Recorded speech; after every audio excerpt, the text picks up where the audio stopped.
이번에 진행되는 진도별 모의고사의 컨셉은 다른 고시에서 출제된 문제들을 여러분들에게 최대한 소개하는 게 목적입니다.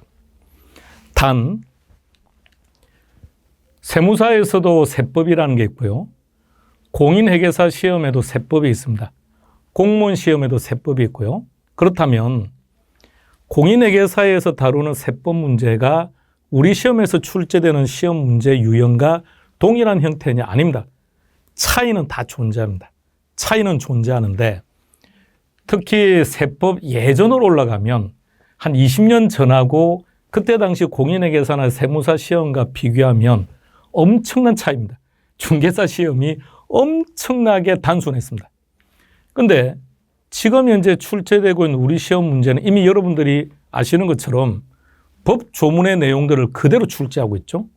그러면 공인중개사 세법 기출 문제가 세법 전에 나와 있는 법 조문을 그대로 출제하다 보니까 결과적으로 다른 고시와 다를 게 없다는 거죠. 근데 여러분들에게 다른 지금 시험들의 문제를 보여드리겠다는 얘기는 공인회계사 시험에서 중요한 것은요, 세무사 시험에서도 중요합니다. 세무사 시험에서 중요한 게 역시 공무원 시험에서도 중요하고요. 그 중요한 게 우리 시험도 중요합니다.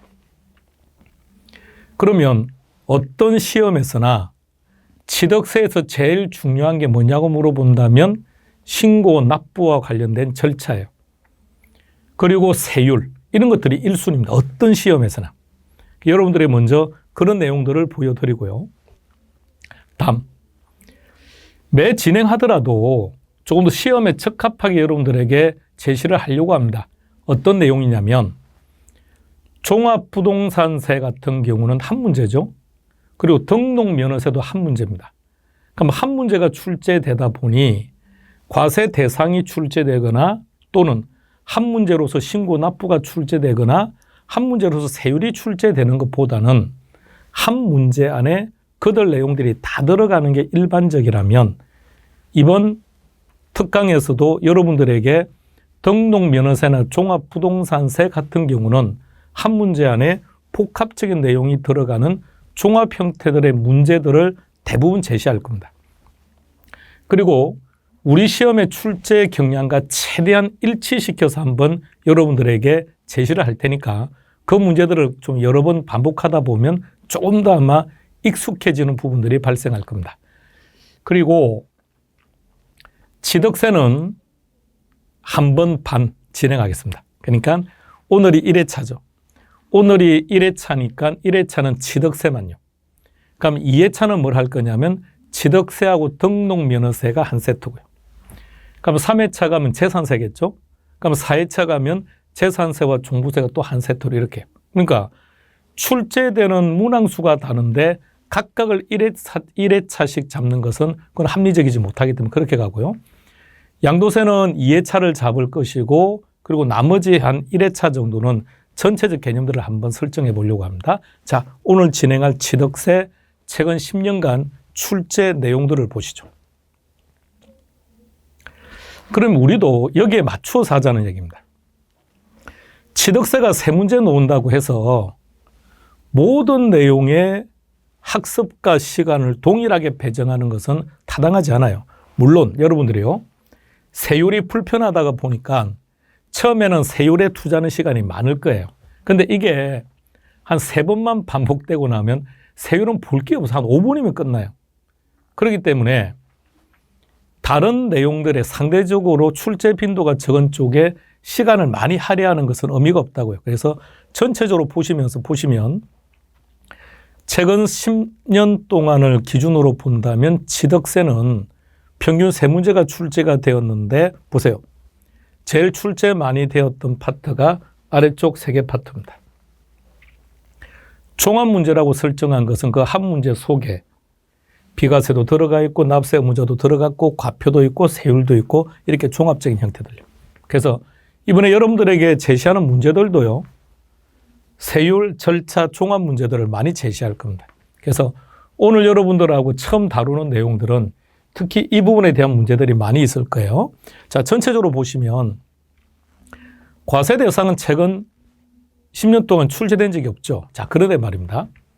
우리 시험 문제를 보면 다음 중 취득세 과세 대상이 아닌 것 찾아라 이렇게 출제된 게 없는데 대신에 이렇게 출제된 적이 많습니다. 다음 중 취득세가 과세되는 경우는 취득세가 과세되지 않는 경우는 다시 말하면 취득행위를 물어본 거예요.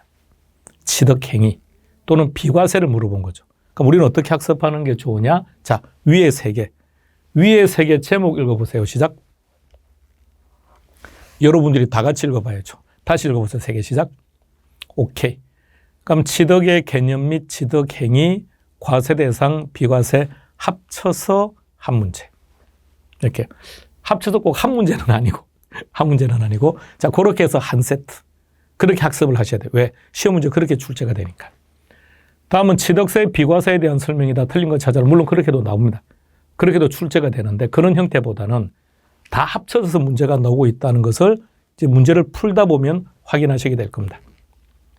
자, 이제 전체 출제 형태들은 이렇게 계속 제시할 테니까 어디에 우리가 조금 더 시간 안배를 많이 하면서 집중할 건지 선택과 집중에 늘 관심 가지고 보시기 바랍니다. 자, 대표 문제 몇 가지만 정리해 보겠습니다. 자, 첫 번째 1번 지문 보세요. 별거 아닌데 여러 번 출제되었고 별거 아닌데 실수로 많이 틀립니다. 표현을 보세요. 사실상 취득이긴 한데 등기를 하지 않았대요. 그래서 실제로 내가 취득을 한 거라고요. 그런데 등기든 등록을 안 했답니다. 그러면 등기 등록을 안 했으니까 취득세를 그러면 과세를 해야 되느냐 안 해도 되는 것이냐 이런 질문들이 여러 번 나왔다는 얘기죠. 그래서 우리가 취득세의 특징 중에 한 가지 취득의 개념에서 취득이란 뭐냐 그러면 사실상 취득이라 그러죠. 그러면 사실상 취득이라는 것은 어떤 것을 말하느냐 등기를 하든 안 하든 관계없이 실질적으로 취득을 했다면 취득세 과세 대상이 된다 이런 얘기입니다. 2번 질문 한번 봅시다. 자, 표현을 쭉 읽어보세요. 차량, 기계장비, 항공기 및 주문을 받아서 건조하는 선박탁 요 네 가지요. 잘 봅니다. 자, 이들은 원시 취득에 대해서는 과세하지 않는다 그죠? 천천히 생각해봐요. 예전에 우리 숯보기 할 때. 자동차를 제조하는 회사가 자동차를 만든 거예요. 그럼 이 자동차가 그게 실은 원시 취득이죠. 자, 거기에 대해서 자, 잠시 멈추고요. 건설회사로 갑시다. 건설회사가 아파트를 신축하면 그게 원시 취득이죠. 그럼 건설회사가 소유권 보존 등기를 해야죠. 그럼 동일한 개념으로 자동차를 제조하는 회사가 자동차를 생산하면 그게 원시 취득인 거죠. 원시 취득인 것이고 그럼 소유권 보존 등기를 해야 되는데 자동차, 차량, 자동차, 기계장비 등에 한해서는 원시 취득에 대해서 취득세를 부과하게 되면 그것만큼 자동차 가격이 상승하게 되고 그럼 자동차 가격이 상승하게 되면 국내도 문제지만 우리가 수출을 해야 되는 입장에서 본다면 수출할 때 자동차 가격이 올라가게 되면 대외 경쟁력이 떨어지는 문제가 있죠. 그러한 이유로 인하여 이들은 원시 취득에 대해서 과세하지 않는다. 승계 취득에 대해서만 과세한다는 거죠. 자, 그거 한 가지 기억하세요.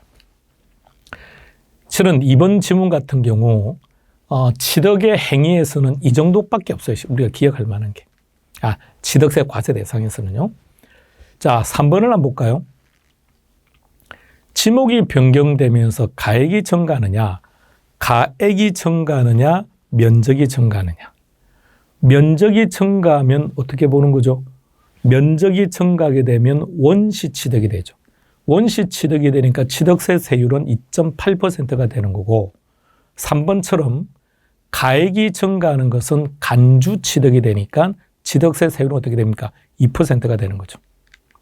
그래서 가액이 증가하느냐 아니면 면적이 증가하느냐 구분하셔야 됩니다. 다음 4번 질문을 보세요.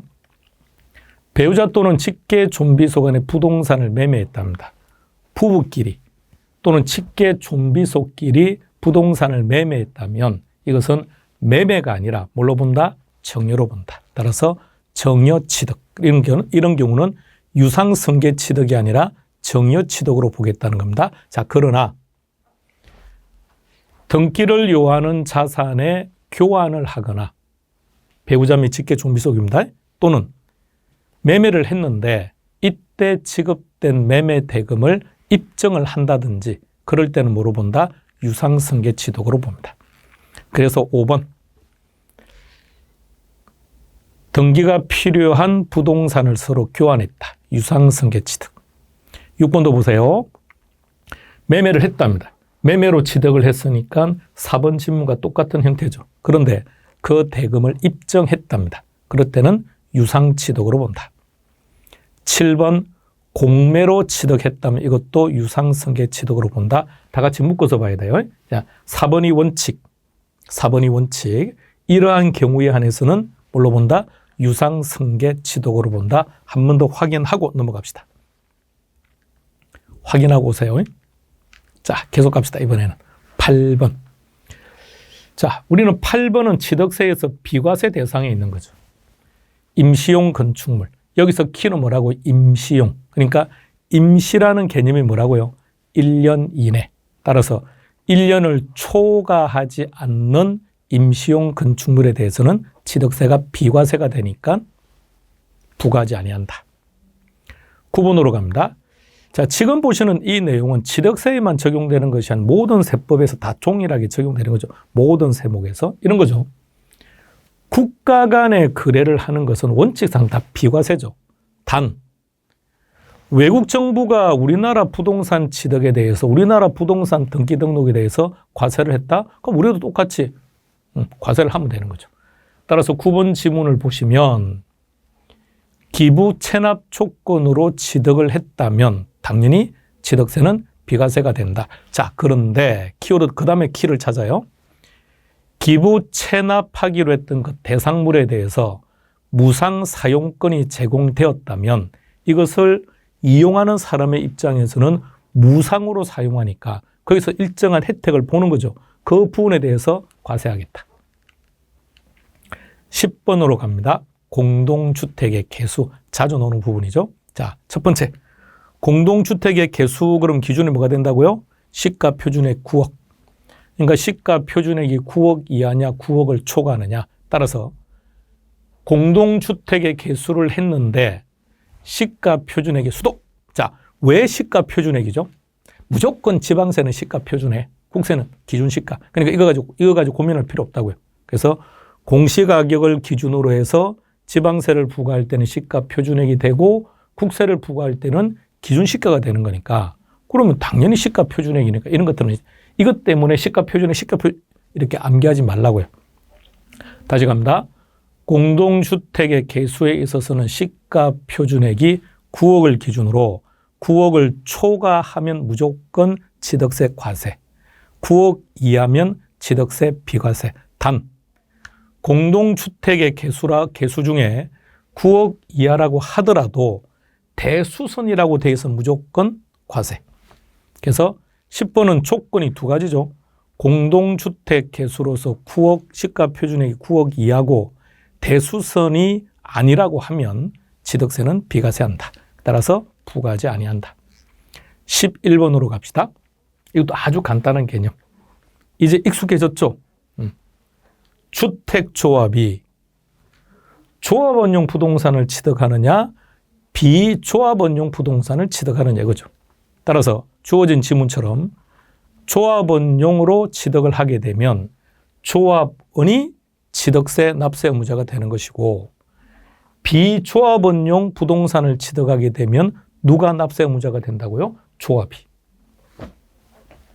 다시 조합원용으로 취득하게 되면 조합원이 납세 의무자. 따라 조합원이 취득한 것으로 본다라는 말은 조합원이 납세 의무자가 되고 조합원이 취득세를 낸다는 얘기죠. 자, 그러나 비조합원용 부동산을 취득하게 되면 납세 의무자는 누가 된다고요? 조합이 된다고요.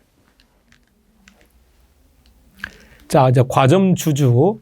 자, 이번 문제, 이미 지금 문제 보셨겠지만 과점주주에 대한 문제는 그냥 다 보여드렸습니다. 확실하게 마무리하시기 바랍니다. 자, 12번. 키는 뭐죠? 법인 설립 시에 과점주주가 되면 이 경우는 취득세를 과세하지 않는다. 설립할 때 과점, 그러니까 어떤 회사가 주주들을 모집하는 게 쉬운 게 아니라고요. 어렵다 그랬죠. 그러한 상황에 특정인이 많이 주식을 취득했다고 해서 이것에 제한을 하면 안 된다고요. 그래서 설립 시에 과점주주가 되면 취득세는 과세되지 않는다. 그런데 그다음 보세요. 그러다가 최초로 과점주주가 되면 어떻게 되는 거죠? 그 전체에 대해서 모든 지분에 대해서 취득세가 과세됩니다. 14. 이미 과점주주였는데 주식 비율이 증가했대요. 이럴 때는 어떻게 합니까? 증가된 이 비율. 왜냐하면 저 부분은 이미 취득세를 다 과세를 한 거니까 추가로 증가된 부분에 대해서만 취득세를 과세한다. 마지막 15를 보세요. 과점주주, 그러니까 우리가 말하는 과점주주는 꼭 1인이 아니라 그와 특수관계자를 말을 하는 거니까, 이제 특수관계도 이제 법이 개정되면서 뭐 사촌 내외 다 들어가는데 기존보다는 좀 범위가 좀 좁아졌고 구체화되었습니다. 근데 뭐가 과점주주인지 알 필요 없고 특수관계인지 알 필요 없는 거니까. 자, 과점주주 그러면 주주 1인과 그의 특수관계자를 합친 거죠. 그래서 집단 내부에서 주식이 이전되었거나 같은 과점주주에 속하는 그 특수관계인 사이에 주식이 이전되었거나 집단이 소유하는 총주식의 비율에 변동이 없다라고 한다면 그러면 취득세 과세하지 않는다. 자, 이제 문제 한번 들어가 볼까요? 1번 문제. 유상취득으로 보지 않는 것을 찾아라 그랬는데 이 지문은 물론 한 문제로 구성했습니다만 무리시험에서도 단골 문제고요. 공무원 시험에서도 아주 단골 문제입니다. 먼저 들어가기 전에요. 여러분들에게 기출문제를 많이 보여드리겠다고 했는데 우리나라에서 시험 과목에 세법이 들어가는 그런 시험에서는 중요한 세목이 뭡니까? 그럼 딱 세 가지가 있습니다. 법인세, 소득세, 부가가치세. 어떤 시험이나 이 세 가지가 70% 이상을 점합니다. 그리고 나머지 30%에서 거의 한 25%가 우리 시험 범위로 따진다면 조세 총론 파트예요. 근데 일반 시험에서는 조세 총론이라는 파트가 아니라 국세기본법, 국세징수법 또는 조세본 처벌법 이런 법들이에요. 그런 법들을 묶어서 우리 시험 과목에는 조세 총론이라고 되어 있는 거예요. 자, 그러다 보니까 공인회계사 시험에서는요, 40문제 중에서 지방세가 딱 한 문제 있습니다. 한 문제 있거나 아예 없거나 그렇고요. 그리고 세무사 시험 1차에서는 지방세가 단 한 문제도 없습니다. 세무사 2차 시험은 논술형이거든요. 그 논술형에 지방세가 있습니다. 그래서 세무사 공부하시는 분들은 지방세를 2차 논술형으로 학습하지 객관식으로는 전혀 학습하지 않습니다. 그리고 공무원 시험은 9급, 7급인데 7급은 이제 시험 제도 자체가 바뀌었습니다. 직무 능력을 평가한다고 해서 어떤 형태냐면 지금 로스쿨을 졸업한 사람이 변시는 다르고요. 로스쿨 들어가기 위해 시험 보는 것과 똑같아요. 그래서 우리가 로스쿨 들어가기 위해 시험을 보면 그 시험 문제가 법과 관련된 내용일 것 같죠? 아닙니다. 그런 거 하나도 없습니다. 어떤 거냐면 국영수입니다. 국영수. 그러니까 수능형이에요. 수능형. 그래서 지금 시험 문제가 대체로 이렇게 많이 바뀌어서 7급도 수능형, 쉽게 말하면 수능형인데 이제 시험 내용은 이제 수능형이 아니라 직업 적성평가 이런 것들이에요. 그러다 보니까 객관식이 아닙니다. 주관식이에요. 그럼 세법도 가끔 주관식으로 나와 있어가지고 우리 시험과는 전혀 관계없고요. 근데 9급 시험 중에서도 국가직 같은 경우는 지방세가 단 한 문제도 없습니다. 그러면 지금 여러분들에게 앞으로 지금 보여줄 기출문제들, 특히 지방세와 관련된 기출문제는 공인회계사에서 한 문제씩 나오는 그 문제하고 지방 공무원요. 그러니까 공무원 중에 지방직은 말 그대로 지방세입니다. 이게 참 세무직 공부하시는 분이 힘든 게 국가직을 할 때는 법인세, 소득세, 부가가치세 그리고 조세범 처벌법 등을 해야 돼요. 그런데 지방세를 할 때는 지방직을 할 때는 오로지 지방세만 해야 됩니다. 범위도 우리보다 훨씬 넓어요. 담배 소비세 자주 나옵니다. 막권세 뭐 이런 것들이 시험 문제예요. 그래서 지금 여러분들이 제시되는 문제들은 지방 공무원 시험에서 나왔던 문제들을 많이 제시하게 될 겁니다. 1번부터 4번까지는 어떤 내용인지 아시겠죠? 자, 원칙을 생각해 보세요. 배우자나 직계 좀비 속 간에 부동산을 매매하면 이것은 유상취득으로 보는 것이 아니라 뭘로 본다고요? 정여취득이라고요. 그러니까 아니 유상취득과 정여취득은 결론은 취득세를 낸다는 건데 뭐가 다르냐? 세율이 다르죠. 세율이. 자, 그래서 하나씩 들어갑니다. 동그라미 1번부터 4번까지 들어가기 전에 원칙을 먼저 기억합니다. 배우자 및 직계 좀비 속 간에 부동산 등을 교환하게 되면 어떻게 된다고요? 그것은 유상승계 취득으로 보는 것이 아니라 정여 취득으로 보는 건데 예외적으로 1번 공매인 경우, 두 번째 파산 선고로 인해서 취득하는 경우, 그리고 세 번째 대가를 지급한 사실을 증명하는 경우, 네 번째 등기가 필요한 부동산을 교환하는 경우, 이런 경우에는 배우자 및 직계 좀비 속 간이라고 하더라도 뭘로 본다? 유상승계 취득으로 본다. 기억해야죠. 자, 5번으로 가볼까요? 여기서는 키가 부담부 정여죠. 자, 부담부 정여. 부담부가 세 글자니까 3개월 기억납니까? 자, 그것도 기억해야 되지만 부담부. 그러니까 부담부 정여에서 그 부담부는 뭔가요? 채무액이죠. 그건 뭘로 본다? 그건 유상승계 취득으로 보고 정여는 뭡니까? 그럼 정여 부분은 정여죠, 말 그대로. 자, 그럼 내용을 보세요. 취득한 경우 그 채무액에 해당되는 것은 유상승계 취득이죠. 그런데 이 부분을 제외한 나머지는 정여가 되는 거니까. 따라서 답은 5번 됩니다. 납세운 문제를 한번 정리하고 가볼게요. 자, 이 부분 다시 한번 보세요. 이게 원칙이라고요. 자, 그림은 여러 번 보셨죠? 항상 부부로 나오는 두 사람 그림 잘 기억해 보세요. 배우자 또는 직계 좀비 속 간에 부동산을 취득하는 경우는 뭘로 본다고요? 유상승계 취득으로 보는 것이 아니라 정여 취득으로 본다. 자, 그러나 이런 경우, 자, 원칙은 정여입니다. 그런데 이러한 경우에는 뭘로 본다고요? 유상승계 취득으로 보겠다고. 그 내용들을 쭉 키워드만 갑니다. 시작. 공매, 파산, 선고, 교환. 그리고 나머지 세 가지는 실은 똑같은 내용이에요. 그러니까 대금을 지급했다는 것을 입증할 수 있는 경우들이에요. 이런 경우에는 유상승계 취득으로 보겠다.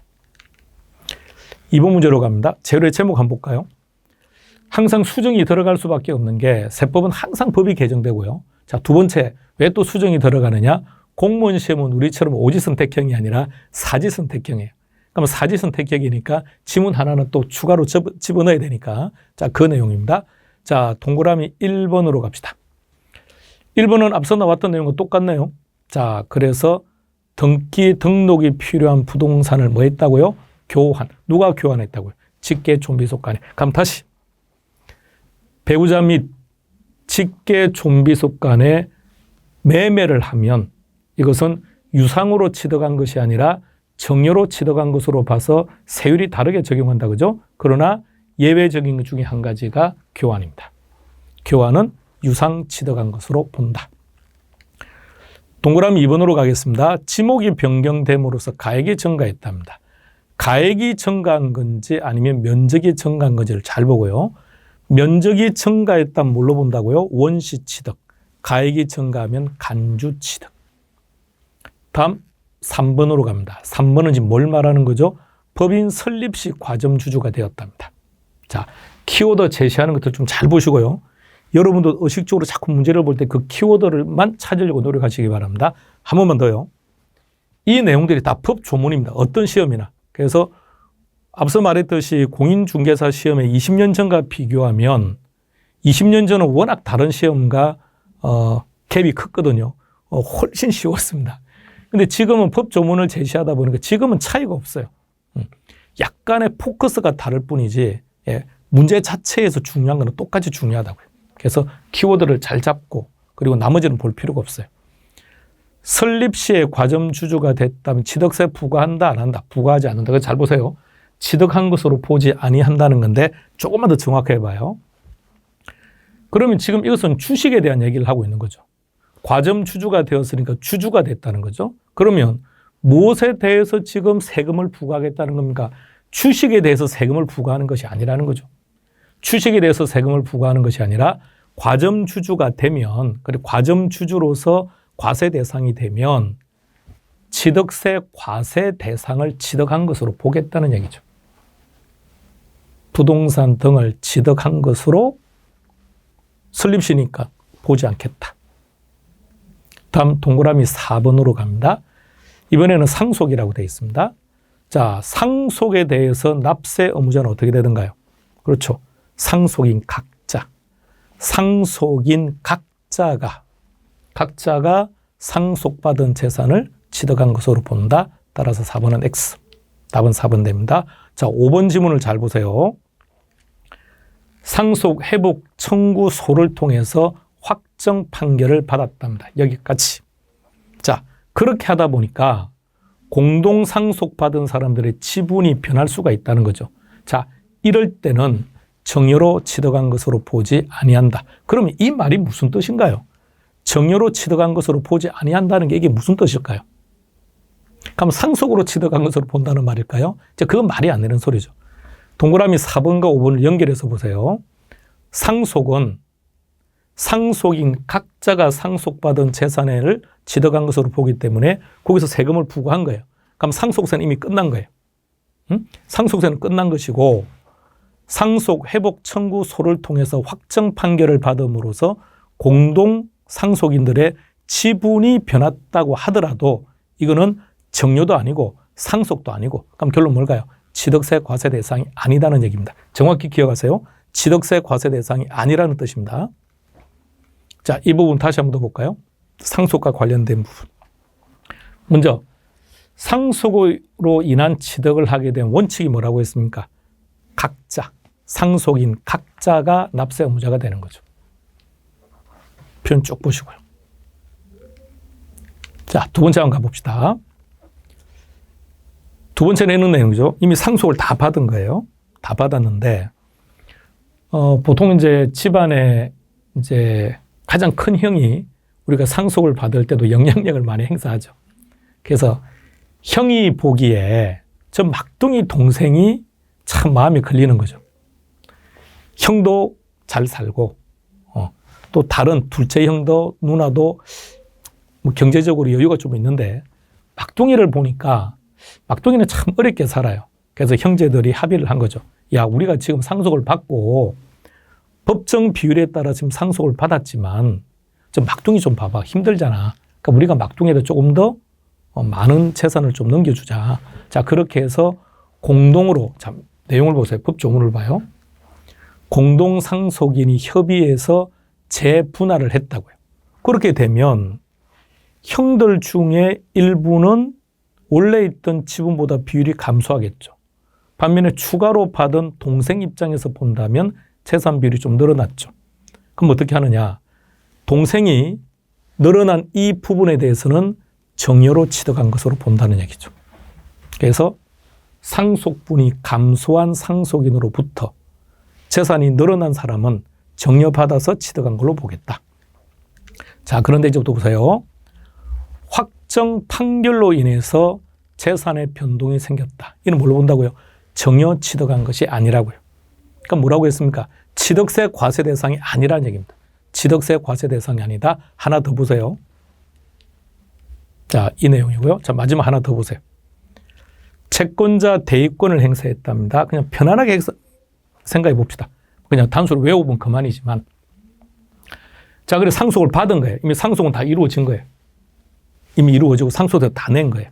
자, 그런데 상속받은 사람 중에서 자, 둘째 형이 있는데 이 둘째 형이라는 사람이 갑돌이에게 부채를 진 게 있다고요. 그래서 이 채권자가 이 채무자, 상속받은 채무자를 대신해서 행사를 한 거죠. 그래서 채권자 대의권 행사에 의해서 공동상속인들이 법정 상속분대로 등기 등이 된 상속재산이 또다시 분할되면서 지분이 변동되었다고요.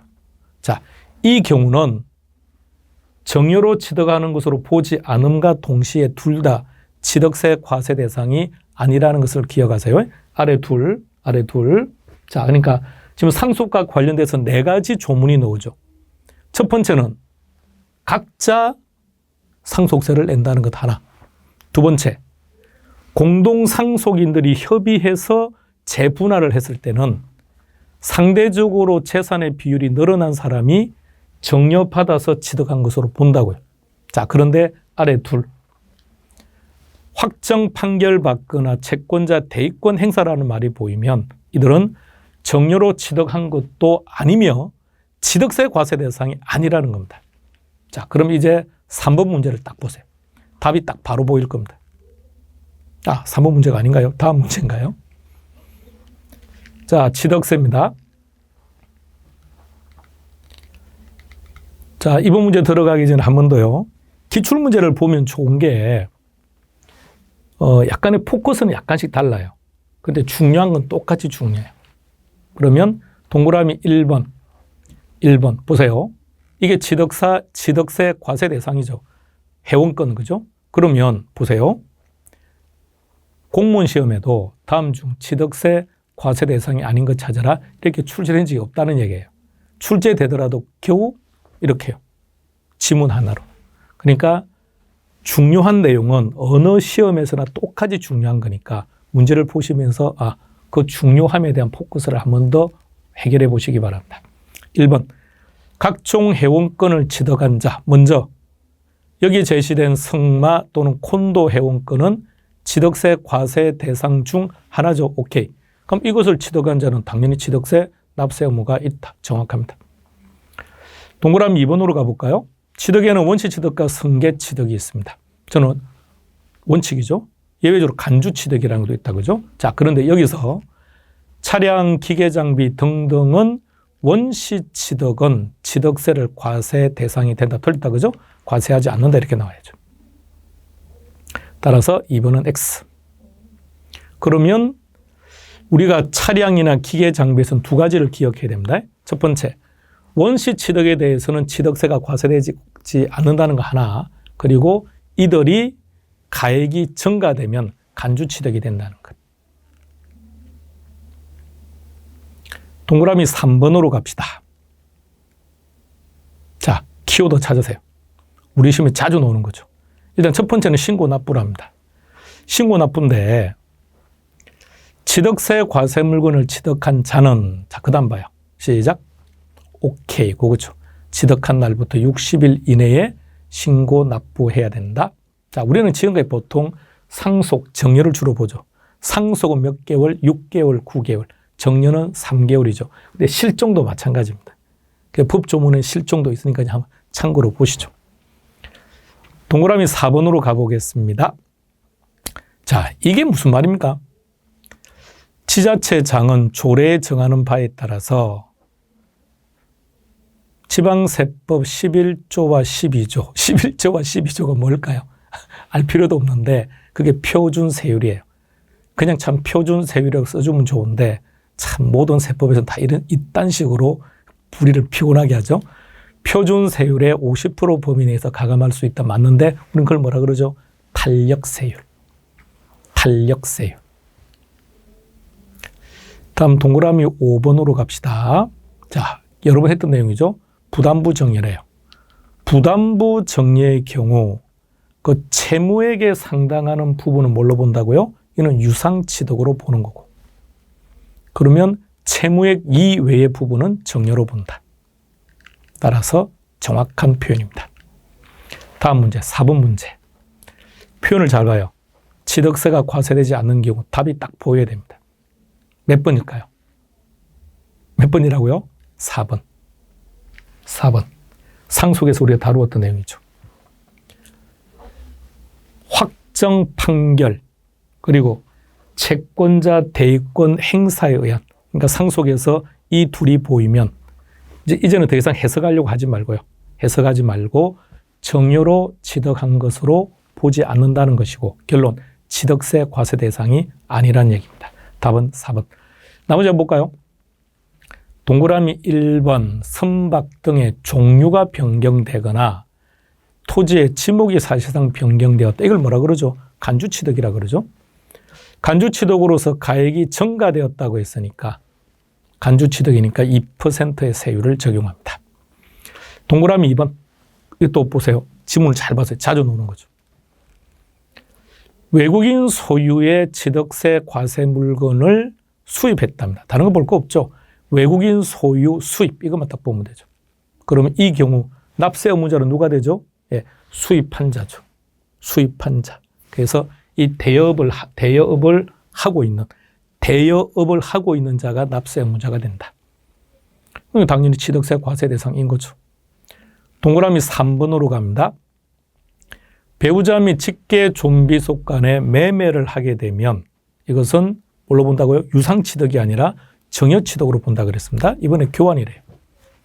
그러니까 유상취득이죠. 취득세 과세 대상이 됩니다. 동그라미 4번 더 이상 언급하지 않는 걸로 하고요. 자, 동그라미 5번으로 갑시다. 주택조합이 비조합원용 부동산을 취득했대요. 그러니까 조합원용 부동산을 취득하면 납세 의무자는 누가 됩니까? 조합원이 되죠.